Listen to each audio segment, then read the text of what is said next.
The people at Buckingham Palace have just sent us some shocking news. Camilla thought no one in the palace would ever dare to do what Prince William and Princess Anne just did. They have made it apparent that Charles's protection could no longer keep her safe, expelled her from the inner circle of the royal family, and cut her off from conversations influencing the future of the throne. Although the revelation was made just moments ago, the decision had been developed in secret for months. This wasn't a dispute over title seating arrangements or who should stand where during a ceremony. It was a frontal contest for dominance. Camilla had been giving directives assigning assistants to delicate roles and involving her office in decisions that were not her own. William saw the pattern and recorded it, and neither of them was prepared to act as though it was innocuous when the letter arrived. The palace was altered by that letter. It demonstrated that Camilla's influence had extended beyond Charles's home and into domains related to William's prospective rule. Private family meetings, ceremonial authority, staff appointments, and residence access, including conversations about the legacy of Queen Elizabeth. Although the language was refined and seemingly innocent, it was impossible to overlook the underlying aim. Before the next monarch assumed the throne, someone was constructing a second center of power. William went over the last page twice. As he read it, Anne remained silent. She didn't have to. In front of her, a folder containing dates, copied messages, modified schedules, and orders that had passed through Camilla's office without William's consent was opened. Every name, every detail, and every effort to remove one senior royal while retaining one devoted advisor had been preserved by Anne. Anne's quiet had been interpreted by Camilla as a sign of weakness. Her first error was that William's name was on the final letter Anne had. Her second error was thinking that William would always prioritize peace with Charles over safeguarding his own prospects. He had shied away from an open confrontation for months. He was aware of the potential consequences of another catastrophe. He was aware of how easily disagreement could turn into public disgrace. However, damaged feelings were no longer a factor in this. It concerned whether the Prince of Wales could be ready to become king without someone else subtly altering the system surrounding him.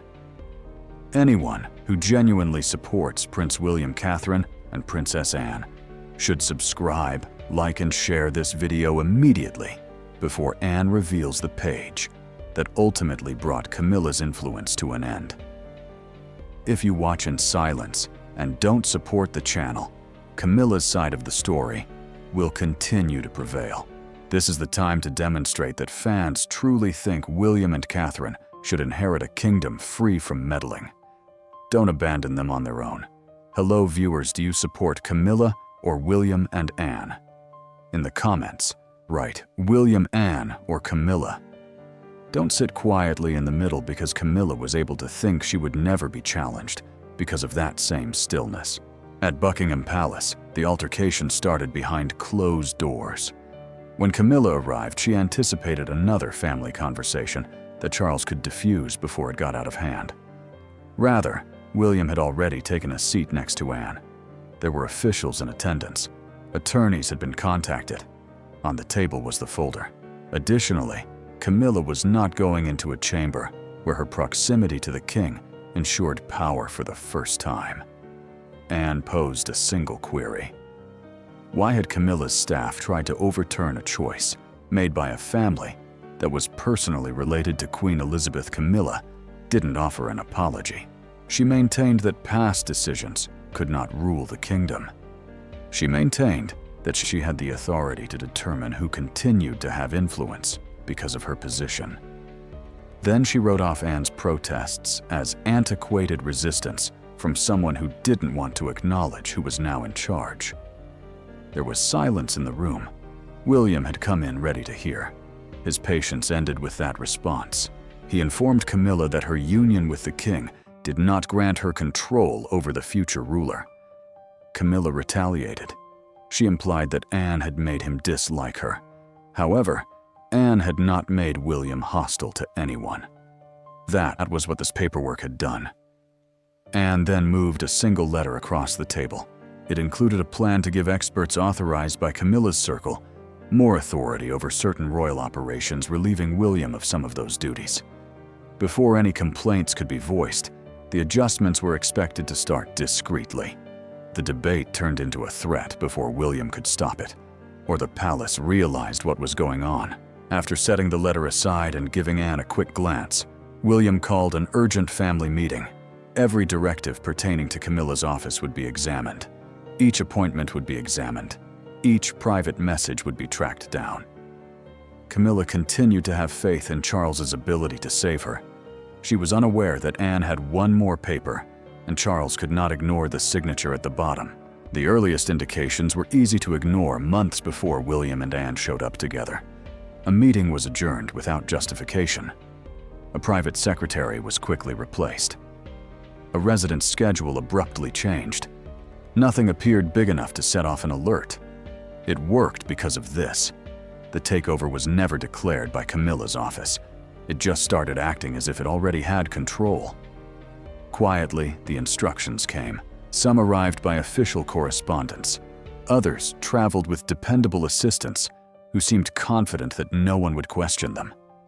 Employees were informed that the Queen wanted specific names to be mentioned in delicate conversations. Additionally, they were informed that a number of advisors were no longer required in rooms where future ceremonies were being planned. The changes initially appeared to be administrative. William then realized who was absent. He was frequently briefed about royal palaces by two officials, but they were abruptly left out of a planning meeting. A senior advisor related to his future household was informed that the Prince of Wales was not necessary because the debate was about the current reign. William was committed somewhere else. Therefore, another ceremonial authority meeting was rescheduled. Coincidence could be the cause of one alteration. A pattern was produced by 3 alterations. William refrained from publicly responding. He was aware of the speed at which a family conflict may go viral. William was aware that a fight with Camilla would be viewed as a personal assault rather than a constitutional issue, and Charles was already under enough pressure. So he bided his time. He posed queries. He observed. Anne took a different action. She put everything in writing. Dates, names, times. Offices involved directives, issued instructions, rejected. She documented every instance in which Camilla's assistants used Charles's name to bolster a request that had not come directly from him, and she kept copies of updated schedules. She didn't voice any complaints. She failed to alert anyone to the fact that a record was being set.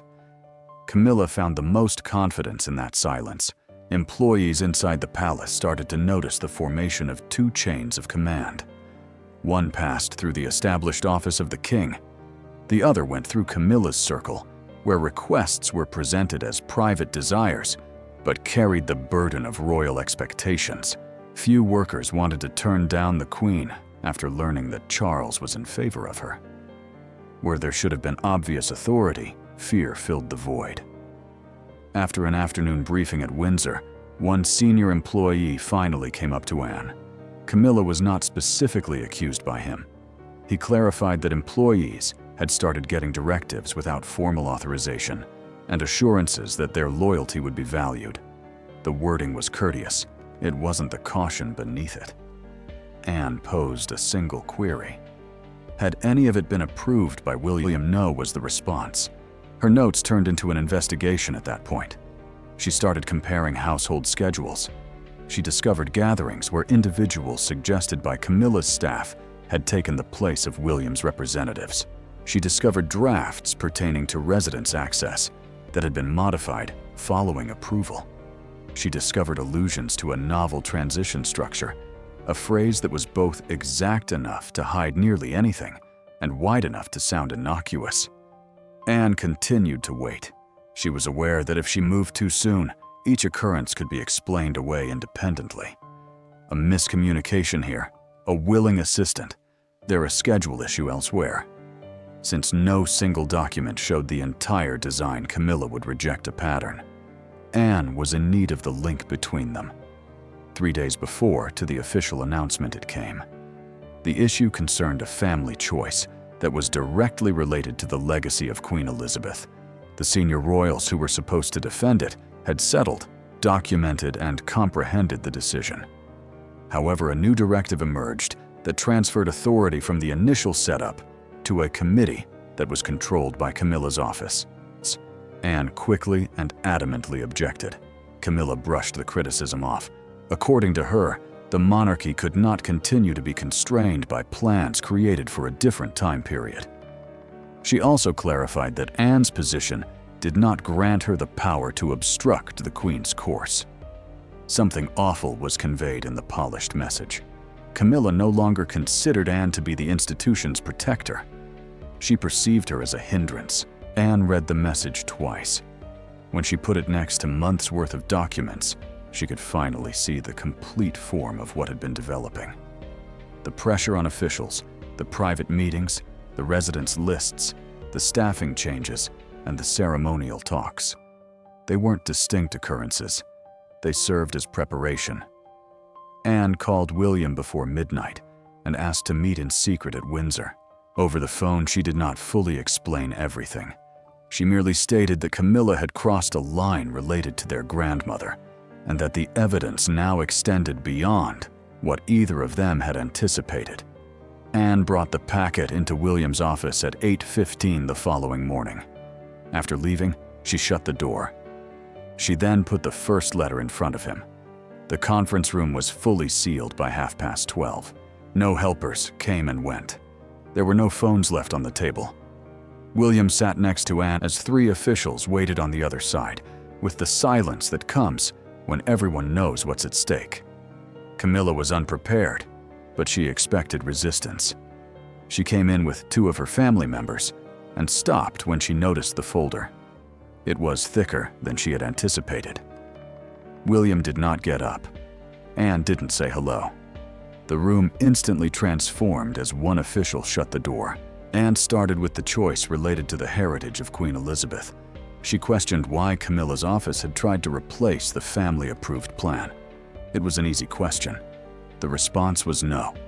According to Camilla, things had changed. She maintained that decisions made during a prior reign could no longer bind the monarchy. She felt it was her responsibility as queen to direct the institution's advancement. Anne paid attention without interjecting. She then questioned who had given the go-ahead for the modification. Camilla's face became tense. Not every change needed a family vote, she retorted. She claimed that individuals closest to the monarch and cognizant of his desires made some of the decisions. William raised his head. It was an important phrase. Camilla had not said that Charles had given the order. She had claimed to comprehend his desires. That distinction was significant in royal homes. While the other relied on access and the assumption that no one would question it, the former carried authority. Anne inquired once again. Had Charles given his own approval to the directive, Camilla did not directly respond. Rather, she turned to face William and asked why a resolved administrative issue had escalated into a formal dispute. She implied that Anne was letting past allegiances get in the way of the present and viewing every update as a danger. The first crack was that a copy of the updated arrangement was set on the table by Anne. She put the original version next to it. The modifications were noted. Names had been eliminated. The roles had changed. Decisions that were formerly discussed among senior royals had been taken over by a committee connected to Camilla's office. Camilla referred to it as efficiency. Anne referred to it as a substitute. William said nothing until Camilla dismissed Anne's concerns as unrelated to the monarchy's future. Then he spoke in a different tone. He assured her that neither Anne nor decisions made to safeguard the crown outside of a single home were unimportant. After stating that no office could change duties related to the future sovereign, he called the outcome routine. William was letting suspicion trump judgment, Camilla retorted. According to her, the modifications were intended to shield Charles from coercion and stop rival homes from cooperating. Once more, the room became silent. Rival households. William said it again. He inquired as to whether she saw his position as a rival to the king. It was too late when Camilla attempted to soften the wording. The room was already filled with the thought. It was impossible to go back to stillness after it was said. Viewers who think William and Catherine should have an uninterrupted reign in the future should subscribe, like, and share this story before Anne announced what had been discovered. It is not appropriate for anyone who is pleased to see William and Anne draw a line to simply observe and walk away. Support is especially important when influential persons want the public to ignore them. Anne was accused by Camilla of gathering pieces and assembling them into a narrative. She claimed that because devoted employees respected the Queen's office, they were being treated like conspirators. She maintained that her role entailed more than just ceremonial appearances. The folder was opened by Anne. She didn't speak out. 3 texts requesting the exclusion of William's representatives from meetings were deleted by her. Then came 2 urgent staffing suggestions that pointed officials in the direction of people Camilla's circle favored. One letter was placed in front of William by Anne. Camilla knew what it was. Her confidence faltered for the first time. The proposal in the letter was to transfer royal operations from William's oversight to an interim committee that would be authorized by Camilla's office. Although the change was described as temporary, the intention was made clear in one paragraph. Until the monarch decided that the Prince of Wales was prepared to take over, the arrangement would stay in place. The heir was William.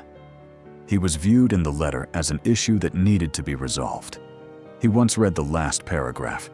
However, Camilla went on to clarify that the wording had been written by assistants and was never a final choice. William inquired as to whether the proposition had been accepted. She paused. He was answered by that hesitancy. William asked for an urgent family meeting at Windsor and closed the folder. Charles would be there. The attorneys would be present. Every directive related to Camilla's office would be examined. Camilla continued to have faith that Charles would stand up for her. Anne was aware of how that belief might be affected by the next document. Before anyone outside realized how terrible it had gotten, the emergency meeting started at Windsor.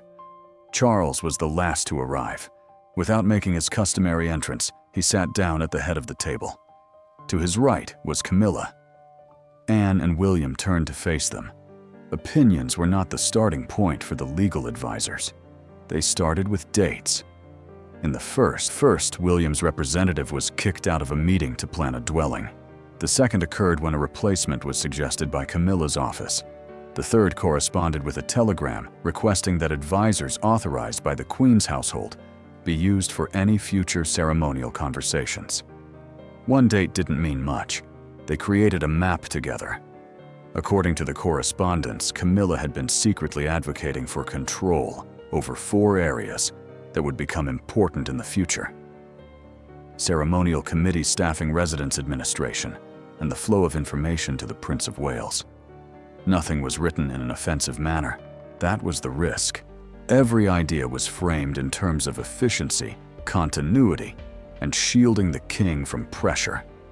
However, each solution shifted accountability from William to those whose jobs relied on Camilla's backing.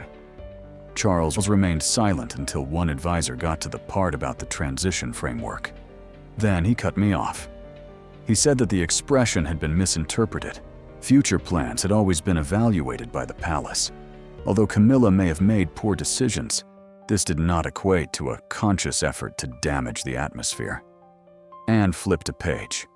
William was asked in a memo from Camilla's office to keep some duties out of his hands until he showed that he was fully institutionally prepared. There was no definition of preparedness. There was no date provided. There was no list of standards. The illness might have persisted forever. William questioned Charles about his approval of the wording. Charles claimed not to have seen it. Camilla moved swiftly. Advisors frequently drafted suggestions before senior people evaluated them, she clarified.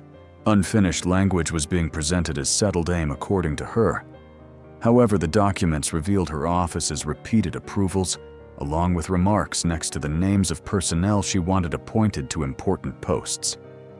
An overconfident assistant was no longer responsible for this. The directions had ascended. What employees had gone through was revealed by an official who had worked during the last years of Queen Elizabeth's reign. Camilla's group had sent requests mentioning the king's desires. Workers believed Charles had given his okay. Some obeyed out of concern that their resistance would be remembered. Charles turned to face Camilla. She didn't turn around.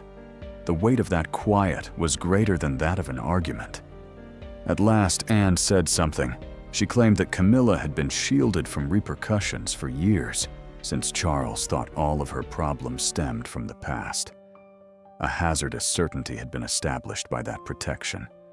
Camilla didn't think she needed permission anymore. Being close to the king was, in her opinion, permission.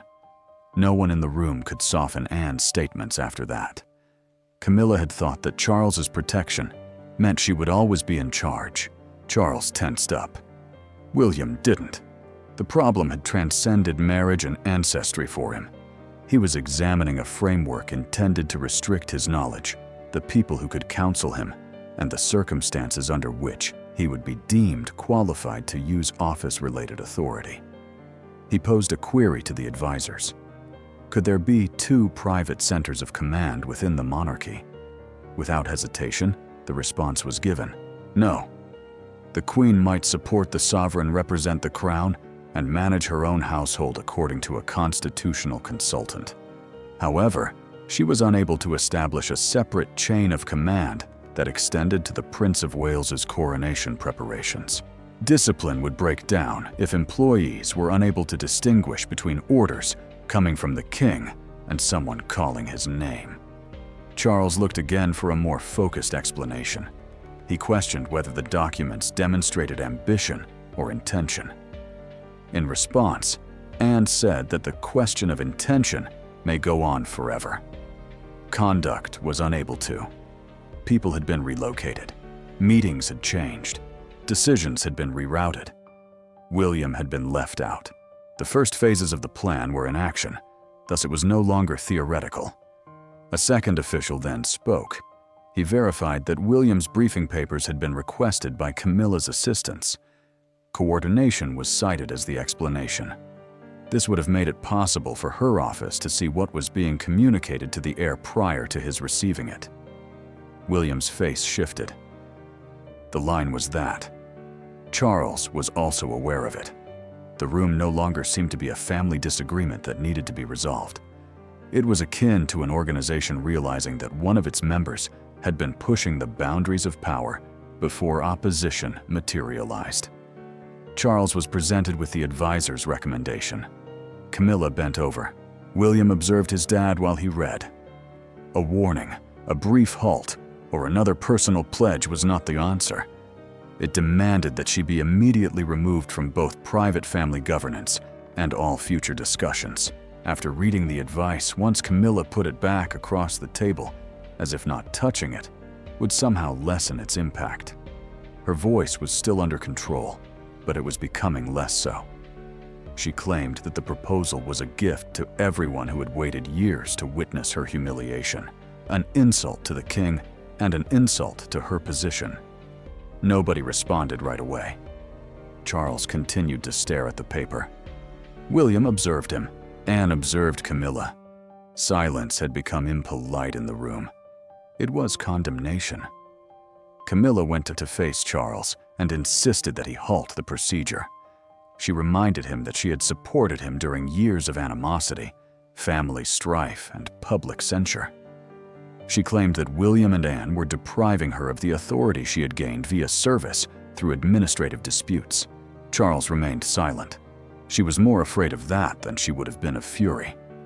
One counselor gave a straightforward explanation of the limitations. Camilla would no longer go to confidential sessions about the structure William would inherit, future household appointments, or succession preparation. Senior employees outside of her office's chain of command could not receive instructions from her office. Written consent would be needed for any request pertaining to royal homes, family documents, or ceremonial power. The modifications were more extensive. A few of Camilla's close associates would be reassigned. Certain briefing materials would no longer be accessible. Schedules for private residences would go back to the offices in charge of them. The king's office was the only channel through which a message could convey the king's authority. Camilla referred to it as exile. William referred to it as confinement. He claimed that while one household subtly challenged the boundaries of another, the monarchy could not continue. He clarified that the decision was done to preserve the line authority that would survive after Charles, not to punish Charles's wife. Camilla gave him a disbelieving glance. Did Catherine promote this? She questioned. William's expression hardened. He informed her that although Catherine had nothing to do with the documents on the table, any attempt to bring her name into the dispute would only serve to highlight how easily Camilla transformed institutional issues into personal conflicts. Then Anne asked for one last requirement. The limitations needed to be officially documented. No verbal comprehension. No personal pledge. There was no setup that could be relaxed. As the pressure subsided, Anne requested date signatures and a detailed summary of Camilla's lost authority. She has witnessed confusion caused by ambiguous instructions for months. She refused to let ambiguous repercussions put an end to it. Anne was accused by Camilla of seeking retribution for years. Anne did not recoil. According to her, someone else had to design the punishment in order to exact revenge. This one was Camilla's own creation. The argument ended with that line. At last, Charles said something. He spoke in a hushed voice. He claimed that while the crown could not withstand uncertainty over who had the power to act, the family could not withstand another public split. He inquired as to whether the advisors would be satisfied with a brief suspension. It wouldn't. It was an obvious recommendation. Temporary solutions would encourage further pressure, more compromise, and another covert effort to reinstate what had been taken away. Until it was formally reviewed by the following reign, the decision had to stand. Camilla knew what that meant. William would be in charge of the review. She appeared less irate than deserted for the first time. She had gone into the room with the expectation that Charles would encircle her. Rather, he was being asked to construct a boundary between the institution and her. He was presented with the completed manuscript. After raising the pen, Charles paused. His name was muttered by Camilla. He put his signature. Everyone could hear the pen moving across the paper, even though it was hardly audible. Months of covert influence came to an end with a single brief movement. The signature that Camilla thought would keep her safe turned out to be the one that eliminated her. While one assistant gathered the documents, another departed to start the staff adjustments. Access lists were updated, briefing channels were blocked, and affected parties received instructions within the hour. Camilla stayed on her chair. She was unable to speak for a few moments as she gazed at the area where Charles's pen had been. William got up first. Before speculations filled the void, he indicated the palace will provide a public explanation. Camilla objected right away.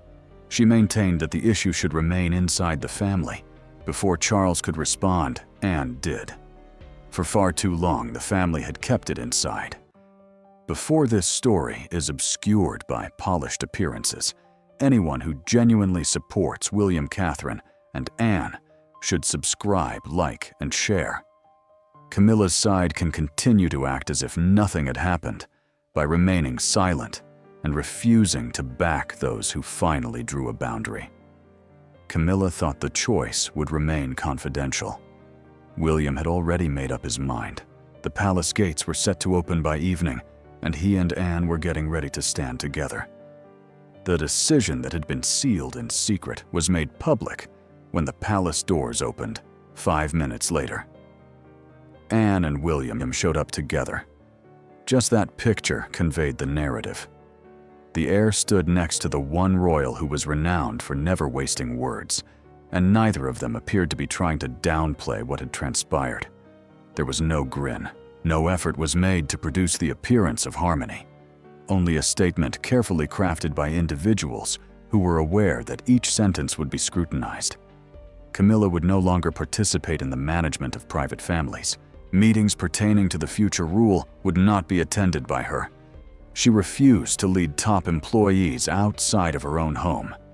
She would no longer speak on behalf of the larger family, unless authorized in writing, and she would not be granted advance access to documents created for William.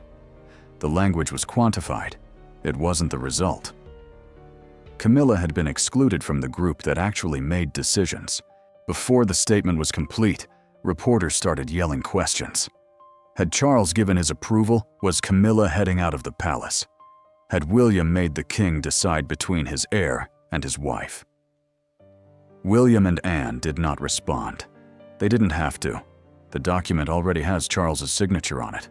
The response inside the palace happened more quickly than the announcement. Employees who had been investigating the true source of instructions for months now had a single chain of command. The briefing papers were redirected. Lists of meetings were updated. Officers who had become wary of Camilla's assistance started talking honestly once more. Relief didn't appear dramatic. People appeared to be breathing correctly at last. Camilla stayed out of sight of the cameras. The documents that had been handed to her office had been moved, and her chair in the private council room was vacant. She was no longer protected by the hush surrounding her. Separation was the cause. Although the connection within the family had changed, Charles continued to stand by her side in public. When duty demanded it, William would still show up with his father.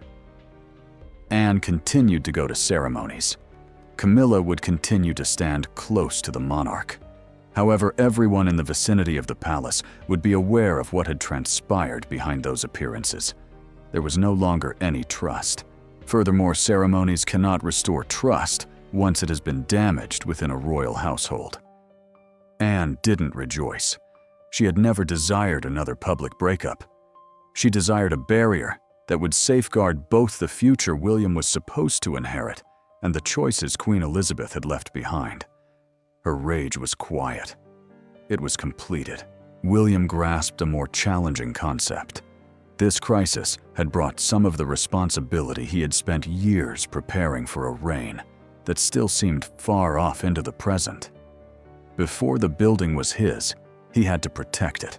Whether Charles wanted to acknowledge it or not, that meant the shift had already started. Although Catherine's name had never been mentioned, her significance in the future made the result unavoidable. Every limitation imposed on Camilla served to safeguard the household that William and Catherine would eventually run. With each command that was blocked, another barrier was removed from the way. The public's reaction was important because of this. Subscribe, like, and share this video right now if you genuinely support William, Catherine, and Anne. Observing their silence and refusal to endorse the narrative merely enables the palace to go back to flawless photos and act as though the conflict never took place. Before this moment is buried, those who think the future crown should be protected should provide evidence. One heated argument was not the beginning of Camilla's demise. It started with self-assurance. An advisor moved here, a meeting was rescheduled, and a request went via Charles's name without his express consent. She was persuaded that resistance would never materialize by each little victory. After that, Anne retained the documents. Charles signed them and William read them. The power Camilla believed was untouchable was destroyed by 3 silent deeds. The worst embarrassment wasn't losing access to rooms or documents. Rather, it was realizing that while Charles's loyalty could save her reputation, it couldn't grant her authority over the following reign. William was the owner of that, and Anne had ensured that it stayed there. One last question lingered as night fell on Windsor. Did Charles really not know anything until the folder was opened? Or had he noticed the trend beforehand and decided to keep quiet because facing Camilla would be too costly? There might already be a solution. The original copy seems to have been saved by Anne. A handwritten note from 6 weeks prior to the emergency meeting was one of the papers taken from Camilla's office. It mentioned William's briefing documents carried Charles's own initials and included 5 words that might completely alter the narrative. No one will be able to argue that the monarch was ignorant once those statements are disclosed in the upcoming video.